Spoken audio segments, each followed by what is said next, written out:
Guys welcome back to the channel. So आज से हम शुरू करने जा रहे हैं विजन आईएएस की मंथली करंट अफेयर मैगज़ीन। हम मई 2024 की विजन आईएएस की मंथली मैगज़ीन को कवर करेंगे।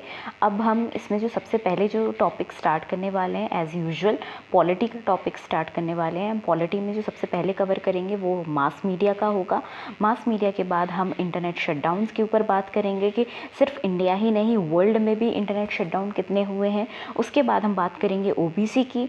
देन न्यूज़ शॉर्ट में आर्टिकल 39B, जो इस मैगज़ीन में कुछ जगह मिस्टेक किया गया है, 39 कैपिटल बी लिखा गया है काफ़ी जगह। अभी हम जब कंटेक्स्ट पढ़ेंगे तब देखेंगे।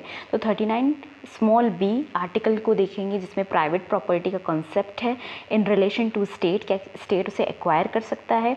फिर हम देखेंगे article 329B election commission of India का, form 17C related to election जो इलेक्शन कमीशन ने जो डिनाई किया फॉर्म सबमिट करने के लिए सुप्रीम कोर्ट में, एक साइलेंस पीरियड देखेंगे।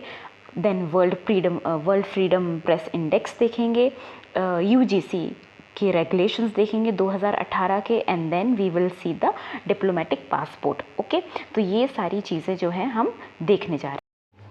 सो पहला टॉपिक हम जो पॉलिटी में कवर करने जा रहे हैं वो मास मीडिया एंड इलेक्शन। अभी हमने देखा 18th लोकसभा के इलेक्शन कंक्लूड हुए, रिजल्ट्स भी आ गए हैं, जून में रिजल्ट्स आए। लेकिन ये मैगज़ीन हमारी मई मंथ की है, तो जो न्यूज़ जो आइटम होंगे वो रिलेटेड टू इलेक्शन के प्रोसेस के दौरान इलेक्शन कमीशन ने क्या क्या गाइडलाइंस इशू करी, क्या क्या एथिकल गाइडलाइंस यूज़ करी रिलेटेड टू सोशल मीडिया, उसके कंटेक्स्ट में ये न्यूज़ रहेगी। तो न्यूज़ का कंटेक्स्ट ये है misuse of the social media. आप सबको पता है सोशल मीडिया का जितना अच्छे से लोग यूज़ नहीं करते, उससे ज़्यादा लोग उसका मिसयूज़ करते हैं। सो उसके रिलेटेड जो पॉलिटिकल पार्टीज़ के लिए जो इलेक्शन कमीशन ऑफ इंडिया ने गाइडलाइंस इशू करी थी, उसके कंटेक्स्ट में ये न्यूज़ है। पहले तो हम बात कर लेते हैं what is the mass media. Mass media मतलब डाइवर्स कम्युनिकेशन चैनल्स को एक तरीके से जहाँ से इंफॉर्मेशन है, एंटरटेनमेंट है, वो लार्जर ऑडियंस के थ्रू जो हम के थ्रू ट्रांसमिट करते हैं, उनको डिलीवर करते हैं, उसको मास मीडिया करते हैं। मास मीडिया क्या क्या इंक्लूड करता है? ये प्रिंट मीडिया भी इंक्लूड करता है, ये इलेक्ट्रॉनिक मीडिया भी इंक्लूड करता है, ये डिजिटल मीडिया भी इंक्लूड करता है। ये प्रिंट मीडिया में न्यूज़पेपर, मैगजीन्स, बुक्स को इंक्लूड करता है। इलेक्ट्रॉनिक मीडिया में ये रेडियो, टेलीविज़न, फिल्म्स को इंक्लूड करता है। डिजिटल मीडिया में ये इंटरनेट और सोशल मीडिया प्लेटफॉर्म्स को भी इंक्लूड करता है। ठीक है, अच्छा, मीडिया जो है बेसिकली हम सबको पता है, हमने बहुत बार सुना है। देखिए, ये फोर्थ पिलर होता है, फोर्थ स्टेट होता है डेमोक्रेसी का। इसके अलावा जो 3 पिलर होते हैं वो होता है लेजिस्लेचर और the parliament, executive and the judiciary. तो मीडिया को जो राइट्स होते हैं, जो मीडिया के जो राइट्स हैं, फ्रीडम जो है basically freedom of speech and expression, जो आर्टिकल 19(1) के अंदर है, उससे मीडिया को पावर मिलती है चीज़ें छापने की, शेयर करने की, इंफॉर्मेशन को लार्जर ऑडियंस के थ्रू पहुंचाने की। तो ये तो हो गया मीडिया का।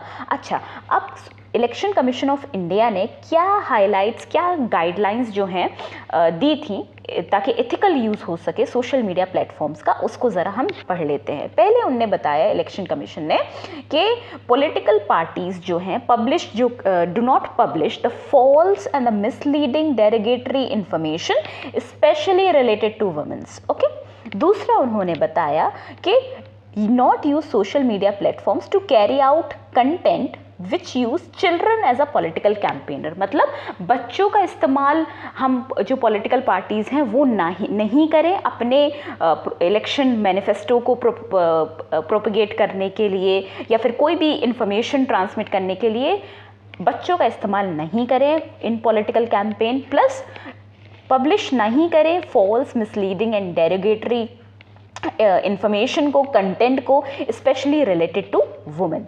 तीसरी जो इसमें इन्होंने गाइडलाइंस थी कि वॉयलेंस और हार्म नहीं करें, वॉयलेंस को शोकेस नहीं करें, और एनिमल को हार्म करते हुए कोई ऐसा इन्फॉर्मेशन, ऐसे वीडियोस वगैरह शेयर नहीं करें।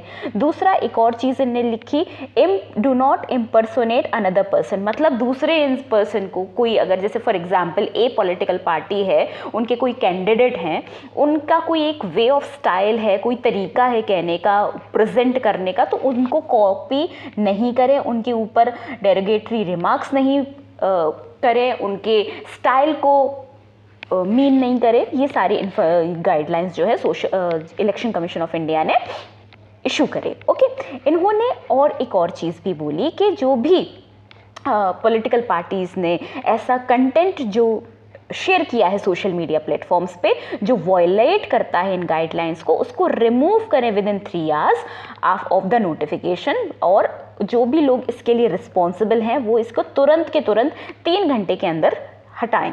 ठीक है, unlawful information of fake user IDs को जो सोशल मीडिया प्लेटफॉर्म पे आपको सबको पता है, 1 आईडी 2 आईडी 3 आईडी, एक ही इंसान मल्टीपल फेक आईडीज़ बना के कमेंट करने लगते हैं, डेरोगेटरी रिमार्क्स करने लगते हैं, इररिलेवेंट और फेक न्यूज़ जो होता है उसे स्प्रेड करने लगते हैं, तो उसको रिपोर्ट करें।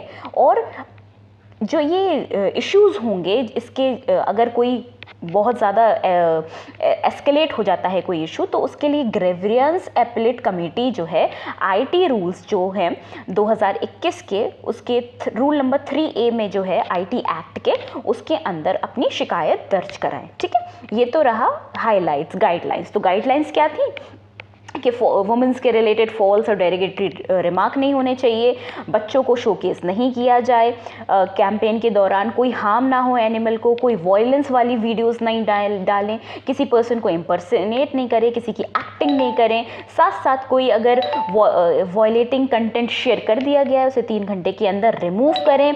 कोई अगर ग्रीवियंस या उनका बहुत ज़्यादा कोई इशू एस्केलेट हो जाता है तो उसे ग्रीवियंस एपेलेट कमेटी के अंदर जो आईटी रूल्स हैं 2021 के rule number 3A IT act के, उसके अंदर रजिस्टर करें। ठीक है, ये हमने कवर कर लिया, हमने मास मीडिया भी कवर कर लिया। अब एलोकेशन जो होता है, जो कुछ एडिशनल इन्फॉर्मेशन है उसको हम देखते हैं। जो एडवांटेज है नेशनल पार्टी होने का और स्टेट पार्टी होने का, उसको देखते हैं। तो नेशनल पार्टी जो होती है उसके कुछ क्राइटेरियाज होते हैं, 2% vote, 6% vote, more than 2 Lok Sabha seats, ये जो लक्ष्मीकांत में दिए गए हैं, आप प्लीज़ उसको जाके एक बार चेक करें। तो जो नेशनल पार्टी है ना, उसे मिनिमम 10 घंटे मिलते हैं टेलीकास्ट करने के लिए अपना कंटेंट, अपना मैनिफेस्टो, अपना चुनाव प्रचार ऑन दूरदर्शन के जो नेशनल चैनल है उस पर, प्लस 15 आवर्स रीजनल चैनल्स पे। तो नेशनल पार्टी को 10 घंटे मिलते हैं दूरदर्शन पे मिनिमम और 15 घंटे मिलते हैं रीजनल चैनल पे। ठीक है, इसके साथ साथ 10 घंटे जो हैं उनको मिलते हैं AIR जो आकाशवाणी का केंद्र होता है रेडियो पे, प्लस 15 आवर्स मिलते हैं रीजनल जो AIR जो रेडियो का प्रसार भारती के जो रीजनल ऑफिसेस हैं उसके लिए मिलता है। ठीक है, अब बात करते हैं स्टेट पार्टी के लिए। स्टेट पार्टी को ऑल टुगेदर 30 घंटे मिलते हैं अपना कंटेंट टेलीकास्ट करने के लिए on the regional Doordarshan channel and regional AIR radio station के लिए। ठीक है, नेशनल पार्टी को 10 घंटे मिलते थे दूरदर्शन पे, प्लस 15 घंटे मिलते थे रीजनल चैनल्स पे। उसके साथ साथ 10 घंटे मिलते थे आकाशवाणी का जो सेंट्रल जो और ओवरऑल इंडिया जो चलता है प्रसार भारती का AIR उस पे, और 15 घंटे रीजनल पे। स्टेट पार्टी को ऑल टुगेदर 30 आवर्स मिलते हैं, both including the television content जो रीजनल चैनल है दूरदर्शन के, प्लस AIR का जो AIR का जो रेडियो स्टेशन है रीजनल। ओके, अच्छा, रोल क्या है मास मीडिया का इलेक्शन प्रोसेस में? अब ये मेंस से रिलेटेड टॉपिक है और इसको हम पढ़ते हैं। ठीक है, एम्फसाइज करता है इलेक्शन के इम्पोर्टेंस को, मीडिया कवरेज करता है सिग्निफिकेंस इलेक्शन का, इन्फॉर्म करता है सिटीजन्स को उनके फंडामेंटल राइट्स का, उनके सिविल राइट्स का, उनके कॉन्स्टिट्यूशनल राइट्स का, उनकी ड्यूटी जो उनका वोट करने का जो अधिकार है उसको बताता है कि सिटीजन्स के पास ये ऐसे ऐसे अधिकार हैं।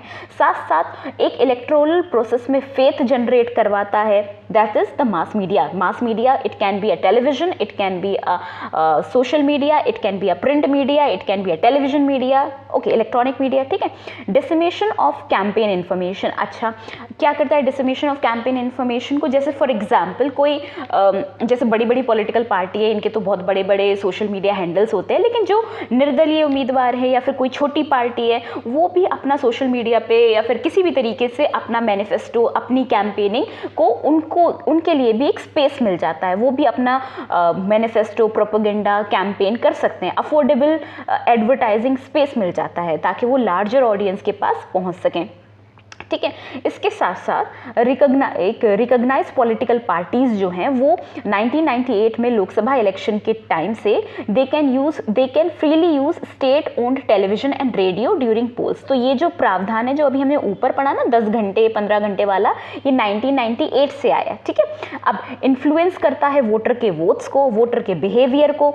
यस, मीडिया जो है वो इनकलकेट करता है कि देखो इस पार्टी ने ये अच्छा काम किया या उस पार्टी ने अच्छा काम किया है। कैंडिडेट के इन्फॉर्मेशन को लोगों तक पहुंचाता है कि ये कैंडिडेट सही है वोट करने के लिए। शेप करता है public image of the candidate. As I said earlier, public image को ट्रांसफॉर्म करने में न्यूज़पेपर और मैगजीन्स का बहुत इंपॉर्टेंट रोल होता है। मैसेज को ट्रांसफ़र करता है कि क्या मैसेज है पॉलिटिकल पार्टी का, क्या आइडियोलॉजी है, किस बेसिस पे वो वर्क करने जा रहे हैं। साथ साथ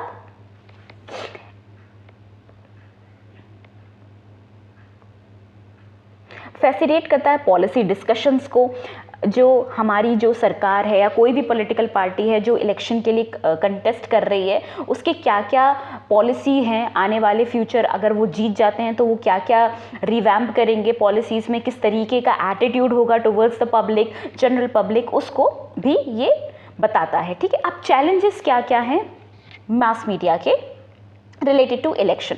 पहला तो हम सभी जानते हैं कि fake news free and fair elections के लिए थोड़ा सा खतरा है, क्योंकि फेक न्यूज़ जो है कि इस पार्टी ने ये कर दिया या उस पार्टी ने ये कर दिया, सिलेक्टिव बायसेस भी बता देते हैं। ठीक है। मीडिया जो है आज के टाइम पे एक गेट कीपर है, जिसके पास जितना ज़्यादा पैसा है वो उतना ज़्यादा मीडिया को कंट्रोल भी कर सकता है। आज के टाइम पे आपने ये एथिकल इशू है जो आज के टाइम पे फेस हो रहे हैं। ठीक है, फेस किया जा रहा है। ठीक है। सोशल मीडिया जो है थ्रेट टू सोवरेनिटी भी है। क्यों? क्योंकि हम सब ने देखा 2016 का प्रेसिडेंशियल इलेक्शन, जहाँ पे रशिया को टारगेट किया गया कि उसने कोशिश करी यूएस के इलेक्शंस को इन्फ्लुएंस करने की। मिस इन्फॉर्मेशन भी प्रोवाइड की जाती है, डिस्टॉर्टेड कंटेंट, फेक न्यूज़, आधी अधूरी इन्फॉर्मेशन। आज के टाइम पे तो एआई जनरेटेड डीप फेक्स भी हैं जो बहुत ही हार्मफुल है in related to like free and fair election में, डिस्टर्ब करता है इलेक्शन की इंटीग्रिटी को। ये जो मैंने मार्क किए हैं ना, ये वर्ड्स को ना आपको याद करने हैं, क्योंकि ये मेंस में ना क्वालिटी का काम करते हैं। ठीक है। सेंसेशनलाइज करता है कंटेंट को। सोशल मीडिया बेसिकली एल्गोरिथम पे वर्क करता है। एल्गोरिथम मतलब अगर आप कुछ भी डालते हो तो उसी से रिलेटेड कंटेंट आने लगता है, तो एम्पलीफाई करता है वायरल कंटेंट को, ओवर शैडो कर देता है फैक्चुअल नैरेटिव को, और क्विकली बहुत आसानी से एक पॉलिटिकल नैरेटिव सेट कर देता है। आजकल बहुत सारे आपने देखा होगा यूट्यूब पे इंडिपेंडेंट कंटेंट क्रिएटर हैं जो वॉयलेट करते हैं, बाईपास करते हैं ट्रेडिशनल मीडिया रेगुलेशंस को, क्योंकि उन्हें कोई रेगुलेट करने वाला नहीं है। वो किसी भी तरीके का पॉलिटिकल एटमॉस्फेयर क्रिएट करने लगते हैं। 1 मिलियन 2 मिलियन, और फेक न्यूज़ भी उसके ज़रिए बहुत ज़्यादा ट्रांसमिट किया जाता है। ठीक है। सेंसेशनलाइज करने के लिए ये जो सोशल मीडिया प्लेटफॉर्म्स हैं बहुत अच्छा प्लेटफॉर्म प्रोवाइड करते हैं। नॉट अच्छा, but it's harmful for the democracy और द इलेक्शन प्रोसेस। ठीक है। एक ऑनलाइन इको चेम्बर क्रिएट कर देते हैं। इको चेम्बर का मतलब हम कोई डाइवर्स ओपिनियन को एंटरटेन नहीं करेंगे। It lead to polarisation. अगर हमारा कोई भी एक आइडियोलॉजी है, उसी से रिलेटेड हम थॉट्स को, उसी से रिलेटेड व्यू पॉइंट्स को अलाइन करने लगता है, क्योंकि social media is basically based on the algorithm that as we have discussed above. तो एल्गोरिथम पे बेस्ड है, तो वही उसी टाइप का content again and again show किया जाएगा, और उसी तरीके की एक ओपिनियन बिल्डअप की जाएगी। उससे अगर डाइवर्स ओपिनियन है या उससे अलग ओपिनियन है तो उसको हम एंटरटेन नहीं करेंगे, तो क्या हो जाएगा, एक पोलराइजेशन जैसा वातावरण क्रिएट किया जाएगा। सोशल ये जो इश्यूज हैं मॉडल कोड ऑफ कंडक्ट को भी वॉयलेट करते हैं। आज के टाइम पे तो मतलब मॉडल कोड ऑफ कंडक्ट का तो कुछ रह ही नहीं गया है, बहुत अच्छे से उसे वॉयलेट किया जाने लगा है। प्राइवेसी कंसर्न है वोटर की प्राइवेसी को, कि कहाँ पे कितने लोग किस तरीके से वोट करने जा रहे हैं। डेटा माइनिंग, आपने कैम्ब्रिज का 2018 का केस देखा ही होगा। ठीक है। अब इसके वे अहेड्स क्या हैं, ताकि हम इस प्रोसेस को इस चीज़ को ठीक कर सकें। ठीक है। एक प्रेस काउंसिल ऑफ इंडिया, आप सब पता होगा कि प्रेस काउंसिल ऑफ इंडिया एक बॉडी है जो कंट्रोल करती है प्रेस को। ठीक है। तो mass media should follow should be nudges to follow the advisories of the Press Council of India. मतलब मास मीडिया चाहे किसी भी फॉर्म में हो, उसको फोर्स किया जाए कि प्रेस काउंसिल ऑफ इंडिया ने जो भी ऑब्जेक्टिव गाइडलाइंस जो इशू की हैं उसको फॉलो किया जाए। साथ ही साथ एनिमिटी और हेटरेट जैसे कंटेंट को strictly election commission of India जो है उस वो साथ ही साथ जो रिटर्निंग ऑफिसर है, चीफ इलेक्टोरल ऑफिसर है, उसको मॉनिटर करे। आईटी जो सेक्टर, आईटी सेल जो है इलेक्शन कमीशन का, उस पर एक पैनी नज़र रखे। साथ ही साथ एब्यूज़ को जो प्रिवेंट करने के लिए है एक वॉलेंट्री कोड ऑफ एथिक्स होए। वॉलेंट्री कोड ऑफ एथिक्स मतलब जो खुद इलेक्शन की खुद जो पॉलिटिकल पार्टीज़ हैं वो अपने वॉलंटरीली इन चीज़ों को फॉलो करें। सोशल मीडिया को मॉनिटर किया जाए। इंटरनेशनल कोऑपरेशन हुए, क्योंकि अब तो मतलब एक कंट्री दूसरी कंट्री का चुनाव इन्फ्लुएंस करने के लिए बहुत कुछ करती है, तो इंटरनेशनल कोऑपरेशन होना चाहिए ताकि फ्री एंड फेयर इलेक्शन हो सके। स्ट्रेंथन करना चाहिए डेटा प्रोटेक्शन फ्रेमवर्क को, ताकि किसी का भी डेटा ब्रीच ना हो कि इस कॉन्स्टिट्यूएंसी में इतने लोगों ने इस पार्टी को वोट किया है, या फिर ऐसा इस तरीके का डेटा चोरी किसी भी तरीके का नहीं होना चाहिए। अब बेनिफिट्स क्या हैं सोशल मीडिया के इलेक्शन में, क्योंकि हमें मेंस में ना दोनों तरीके से देखना चाहिए, हमें प्रोज भी बताने हैं, हमें कॉन्स भी बताने हैं, और हमारा जो आंसर है वो बैलेंस होना चाहिए। ठीक है, तो क्या बेनिफिट है? Direct connection between the people and the politician. आज के टाइम पे सोशल मीडिया जो है बेसिकली डायरेक्ट लिंक बन गया है पीपल का एंड पॉलिटिशियंस का। आपने देखा है बहुत सारे लीडर्स अपना सेल्फी, अपनी तरीके की चीज़ें इन्फ्लुएंस करने लगे हैं। ठीक है, दूसरा इंक्लूसिव पॉलिटिक्स होने लगा है। इंक्लूसिव क्यों? क्योंकि आज के टाइम पे जो ग्रास रूट लेवल पे जिसके पास सोशल मीडिया है वो अपनी ओपिनियन रख सकता है, अपनी उस तक सीनियर लीडर्स की, सीनियर पॉलिटिशियंस की, या फिर जिसकी भी जो भी चुनाव में खड़ा हो रहा है उस तक उसकी इन्फॉर्मेशन जाती है। Democratisation of political space. Yes, non recognised parties भी अब अपना किस तरीके से वो चुनाव लड़ सकती हैं, क्या उनका मैनिफेस्टो है, क्या उनके प्रिंसिपल हैं। निर्दलीय उम्मीदवार जो हैं वो भी अपना चीज़ें, कंटेंट जो है सोशल मीडिया पे डाल सकते हैं। माइक्रो टारगेटिंग मतलब एल्गोरिथम टारगेट। तो अब हम देखते हैं इंटरनेट शटडाउन के ऊपर कि इंटरनेट शटडाउन का क्या सीन रहा है। तो एक रिपोर्ट आई एक्सेस नाउ की, जिसमें बताया गया कि इंडिया विटनेस किया 116 shutdown in 2023, the highest number of shutdown in the 6th consecutive year. ठीक है, इंडिया में 6th कंसेक्यूटिव ईयर पे सबसे ज़्यादा कंसेक्यूटिवली सबसे ज़्यादा इंटरनेट शटडाउन हुए। ठीक है, पहले तो हम देखते हैं कि रीज़न क्या है इंटरनेट शटडाउन का। रीज़न जो है इंटरनेट शटडाउन का वो देखते हैं। तो रीज़न जो सबसे पहला रीज़न है नेशनल सिक्योरिटी। नेशनल सिक्योरिटी एक बहुत बड़ा कंडीशन है, एक बहुत बड़ा सर्कमस्टेंस है जिसकी वजह से इंटरनेट शटडाउन किया जाता है। Mainly for example internet shutdown in Kashmir to ensure national security and promote safety of citizens. 2019 में जब जम्मू एंड कश्मीर को यूनियन टेरिटरी बनाया गया तब इंटरनेट शटडाउन वहाँ हुआ था। तो उससे रिलेटेड है, नेशनल सिक्योरिटी से रिलेटेड। अब प्रिवेंट सोशल अनरेस्ट, एग्जाम्पल इसका दिया गया है महाराष्ट्र में 2018 में during the celebration of Bhima Koregaon battle anniversary. Bhima Koregaon battle anniversary किस एंग्लो मराठा वॉर से रिलेटेड है, ये बात आपको कमेंट सेक्शन में लिखनी है, और कौन सा ईयर है, 1817 है कि 1803 है, आपको ये कमेंट्स में बताना है।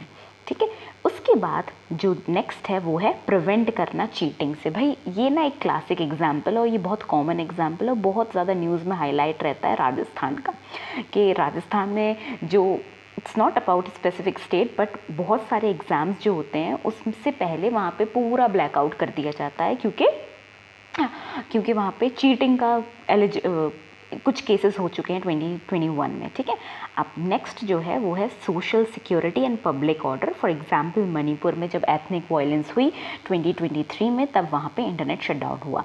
तो क्या कौन कौन से रीजंस पे हम इंटरनेट शटडाउन करते हैं? एक national security, preventing the social unrest, to prevent the cheating, plus maintaining the security and the public order of in the state. ठीक है, अब इंटरनेट शटडाउन होता क्या है, इंटरनेट शटडाउन की डेफिनेशन क्या होती है? इसका मतलब ये है intentionally intentional disruption of internet communication for a specific population or within the location। इसे हिंदी में समझते हैं।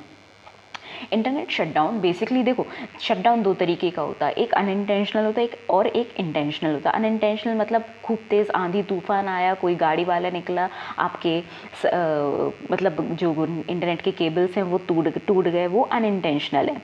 जो इंटेंशनल डिस्ट्रप्शन है उसको हम इंटरनेट शटडाउन में बात करते हैं, उसकी बात करते हैं। Internal disruption of internet communication for a specific population के लिए with in a location for any duration of time exert control over the flow of information. मतलब इंटरनेट के थ्रू फ्लो ऑफ इंफॉर्मेशन ना हो सके, कोई सिचुएशन ऐसी arise हो जाए, अनफॉर्सीन सर्कमस्टेंसेस ऐसे अराइज हो जाए, तब इंटेंशनली हम इंटरनेट, जो सरकार है, जो एडमिनिस्ट्रेटिव अथॉरिटीज़ हैं, वो इंटरनेट शटडाउन करने का ऑर्डर निकालती हैं। ठीक है। 2023 में लास्ट ईयर ग्लोबली जो इंटरनेट शटडाउन हुए उनका परसेंटेज इंक्रीज़ हुआ है, 40 रोज़ बाय 41%।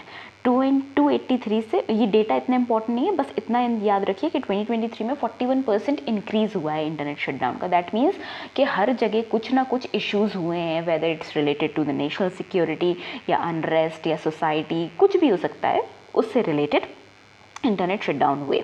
अब इंटरनेट शटडाउन का प्रोविज़न कहाँ से होता है?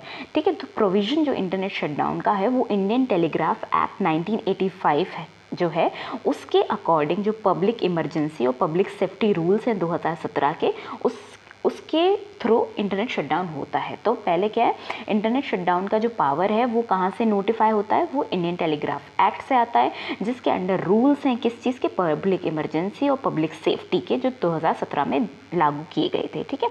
It provide, remember these words, it provide temporary shutdown of telecom services. Temporary shutdown क्यों है? क्योंकि इंटरनेट जो है वो freedom of speech article 19(1) freedom of speech article 19(1) का हिस्सा है। ठीक है, हिस्सा है, इसलिए temporary shutdown because of some unforeseen circumstances is allowed by the administrative authorities on grounds of public emergency up to 15 days at once. Maximum period जो है 15 डेज का हो सकता है एक बार।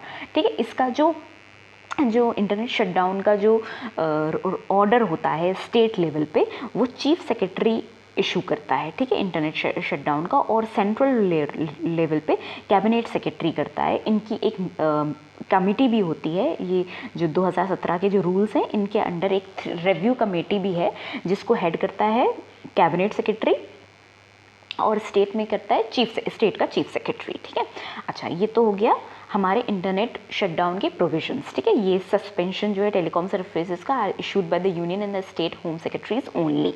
ठीक है, अब सुप्रीम कोर्ट का क्या रूल रहा है? ठीक है, इंटरनेट को लेके ना काफ़ी सारे जजमेंट्स आते रहते हैं। जैसे 2019 में केरला हाई कोर्ट का भी एक जजमेंट आया था, जिन्होंने राइट टू इंटरनेट जो है आर्टिकल 21 का हिस्सा बताया था, that is dignity, right to dignity वाला। लेकिन सुप्रीम कोर्ट ने इसको in right to freedom and expression 19(1) का हिस्सा बताया है। सो ये फंडामेंटल पार्ट है। लेकिन अकॉर्डिंग टू दैट 19(2) में रिस्ट्रिक्शंस भी दी हैं, तो सुप्रीम कोर्ट ने अपहेल्ड किया है कि yes, to maintain all the conditions mentioned in the article 19(2)(a) of the Indian Constitution, internet shutdown is allowed, but it should be a temporary provision. Okay, तो article 19(2) में क्या क्या दिया गया है, अब ज़रा हम वो भी देख लेते हैं। आर्टिकल 19(2) में रिस्ट्रिक्शन दी गई है। रिस्ट्रिक्शन किस चीज़ पे दी गई है? रिस्ट्रिक्शन दी गई है on the rights mention in article 19(1). कौन कौन से ग्राउंड पे दी गई है? तो ग्राउंड जो इसमें पहला जो मेंशन किया गया ग्राउंड है वो है sovereignty, integrity of India, security of state, friendly relations with foreign countries, with foreign state, plus public order, decency or morality, or in relation to the contempt of court, defamation और incitement of offence. तो I want you कि आप लोग 19(2) में जो restrictions दी गई हैं उसे बाय हार्ट याद कर लीजिए, ठीक है। हाँ, in relation to, supreme court ने ये बताया टेम्पररी, इस ये है प्रोविज़न है, बट वो टेम्पररी प्रोविज़न जैसे अभी मैंने बता दिया।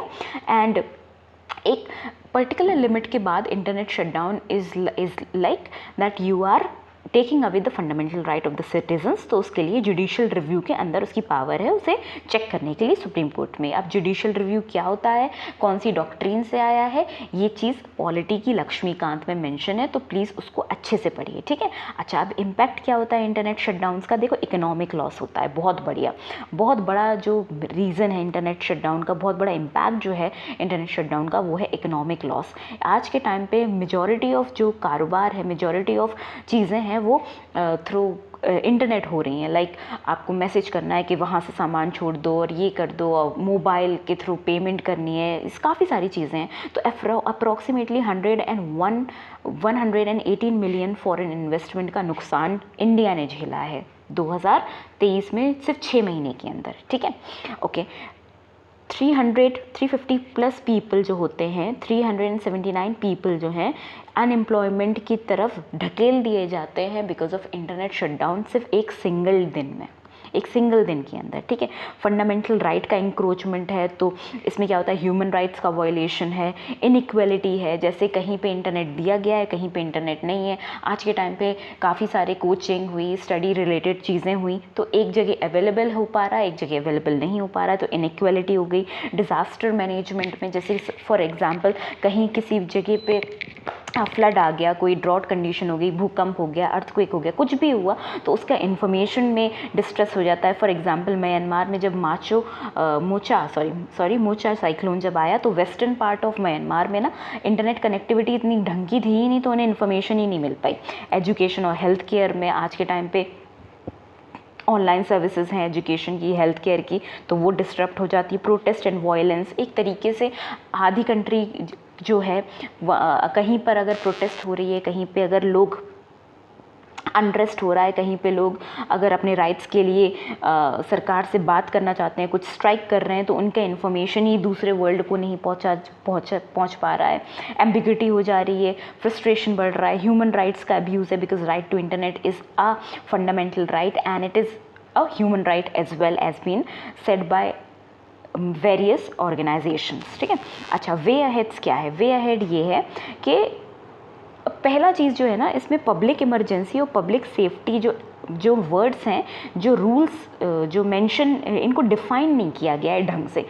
लॉ की ना एक बहुत बड़ी खामी ये है कि वर्ड्स के साथ आप कैसे भी खेल सकते हो, कि ज़रा सा कुछ हो गया, आप पब्लिक इमरजेंसी और पब्लिक सेफ्टी के नाम पे हमने इंटरनेट बंद कर दिया, तुरंत इंटरनेट बंद होता है, ठीक है। तो वो एक एम्बिग्युइटी को हटाना ज़रूरी है, एक मैकेनिज़्म बताना ज़रूरी है कि किस बेसिस पे हम इंटरनेट शटडाउन कर रहे हैं और कितने दिन के लिए कर रहे हैं, ताकि एक फ्लो ऑफ इन्फॉर्मेशन है, सिटीजन्स अवेयर रह सके कि ओके इतने टाइम के लिए हमारे पास इंटरनेट का एक्सेस नहीं है, उनको वो अंधेरे में नहीं रहे कि भाई कब चालू होगा, कब नहीं चालू होगा, कि ऐसे एम्बिग्युइटी में नहीं रहना चाहिए। मिनिस्ट्री ऑफ होम अफेयर्स एक principle of proportionality and procedure for lifting of shutdown करे। अब प्रिंसिपल ऑफ प्रोपोर्शनैलिटी क्या होता है मैं बता देती हूँ। प्रिंसिपल ऑफ प्रोपोर्शनैलिटी मतलब कोई एडमिनिस्ट्रेटिव एक्शन लिया जा रहा है बाय द अथॉरिटीज़, तो उसको किस लेवल तक या किस लिमिट तक आप उस एक्शन को ले सकते हो, उसे बात करते हैं principle of proportionality in terms of Indian law, ठीक है। अब उसका प्रोसीजर भी बता देना चाहिए कि इंटरनेट कब शट डाउन होगा, कब लिफ्ट किए जाएंगे। एज कहीं जगह ये भी इंफॉर्मेशन हो जाती है कि भाई इनफाइनाइटली इंडेफिनिट पीरियड के लिए इंटरनेट शट डाउन हो गया, तो ऐसे जो एम्बिग्युइटी नेचर हैं उनको नहीं फैलाने देना चाहिए। प्लस सिलेक्टिव रिस्ट्रिक्शन यूज़ करना चाहिए, जैसे एजुकेशन साइट्स जो है, पढ़ाने की जो साइट्स हैं, जो चैनल्स हैं या फिर कुछ भी है जो रिलेटेड टू एजुकेशन है या हेल्थ केयर है, एम्प्लॉयमेंट है, उनका एक्सेस नहीं बंद करना चाहिए, बिकॉज उससे काफ़ी सारा लॉस होता है, ठीक है। Okay, government should also communicate to users any limitation, restriction और change in the services experience. मतलब ये सारे एक जो है ना टॉप बॉटम अप्रोच एक बहुत स्मूथ फंक्शनिंग होनी चाहिए, ताकि जो नीचे के जो लोग हैं उनको पता रहे, वो अवेयर रहें कि कितने टाइम के लिए गया है इंटरनेट। ओके, ये एम्बिग्यूटी जो है ना वो हटे। अब स्टार्ट करते हैं हम ओबीसीज़ का, ओबीसी लिस्ट का। तो 102nd कॉन्स्टिट्यूशनल अमेंडमेंट एक्ट से एनसीबीसी का फॉर्मेशन हुआ, ठीक है। तो उससे क्या बना, national commission for backward classes. Okay, तो अभी जो न्यूज़ का जो कंटेक्स्ट है वो है एनसीबीसी जो है रिव्यू कर रहा है state list of OBCs using power granted to it by the 102nd constitutional amendment act. तो एनसीबीसी ने कुछ नोटिस किया कि कुछ ओबीसी की कम्युनिटीज़ हैं जो ओबीसी लिस्ट में ऐड की गई हैं कर्नाटका और वेस्ट बंगाल गवर्नमेंट से, उन्हें नहीं होना चाहिए था, बिकॉज उनका जो क्राइटेरिया है वो फुलफिल नहीं हो रहा था, ओबीसी क्राइटेरिया में वो फॉल नहीं कर रहे थे, इसलिए उन्होंने उसे रोक दिया है। Request of West Bengal and Karnataka government to include various caste and communities to be added in the central OBC list में, ठीक है। अच्छा, OBC की जो लिस्ट होती है ना वो सेंटर की अलग होती है और स्टेट की अलग होती है, ठीक है। Moreover NCBC is planning to review OBC list. Okay, काफ़ी सारा स्टेट्स में ओबीसी लिस्ट को रिव्यू किया जा रहा है। About OBC and OBC list definition, कोई भी एक स्टैंडर्ड डेफिनेशन ओबीसी की कॉन्स्टिट्यूशन में मेंशन नहीं है, ठीक है, नहीं है। कॉन्स्टिट्यूशन में क्या मेंशन है, socially and educationally backward classes, article 15 में भी मेंशन है, 16 में भी मेंशन है, 355 में भी मेंशन है about socially and economically backward classes, ठीक है। ओबीसी की जो लिस्ट है currently each state there are 2 OBC list, एक सेंट्रल लेवल की भी लिस्ट होती है और एक स्टेट लेवल की भी लिस्ट होती है।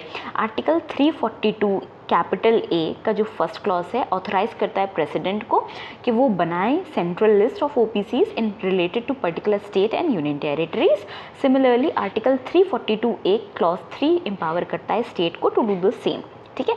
रिजर्वेशन ओबीसीज का 15th एंड 16th आर्टिकल में दिया है। 15 में बेसिकली 15 में एजुकेशन इंस्टीट्यूशन से और 16th में पब्लिक एम्प्लॉयमेंट अपॉर्चुनिटीज़ से, ठीक है। 1990 में आप सबको पता है मंडल कमीशन की रिपोर्ट जब इम्प्लीमेंट की गई 1989 में, then there 27% quota as OBCs के लिए आया in central education institution and government sector Mandal commission के अकॉर्डिंग, ठीक है। वो सुप्रीम कोर्ट ने अपहेल्ड किया इंदिरा सानी जजमेंट में 1992 में, बट एक क्रीमी लेयर का कॉन्सेप्ट लेके आ गई सुप्रीम कोर्ट।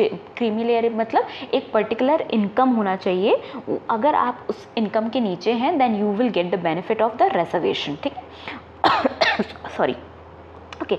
आर्टिकल 340 जो है कॉन्स्टिट्यूशन का प्रेसिडेंट को एम्पावर करता है for the formation of investigate the condition of socially educationally backward classes to make recommendation to make improvement in their conditions, ठीक है। इसके थ्रू आर्टिकल 340 में ये दिया गया है, ठीक है। सबसे पहले जो कमीशन जो बैठाया गया था वो केलकर कमीशन था 1953 में, देन मंडल कमीशन था, ठीक है।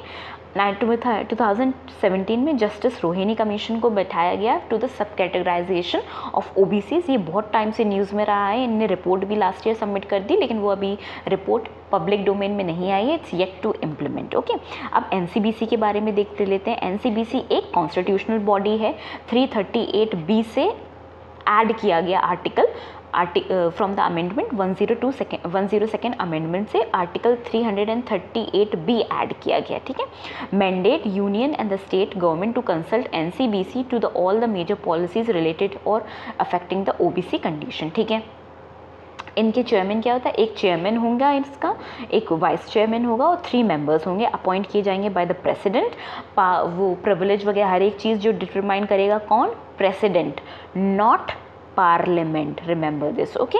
हाँ, इसके साथ साथ जो इनके पास जो पावर होती हैं वो सिविल कोड की हैं कि अगर कुछ ओबीसी से रिलेटेड मैटर आया है, कुछ ऐसी चीज़ें आई हैं जो इनकी नज़र में आई हैं जो ठीक नहीं थी, उनके राइट्स को वायलेट किया गया या कुछ उनके अगेंस्ट कुछ ऐसा सोशली कुछ हुआ, तो ये समन कर सकते हैं आपको, इनके पास सिविल कोड की पावर है, ठीक है।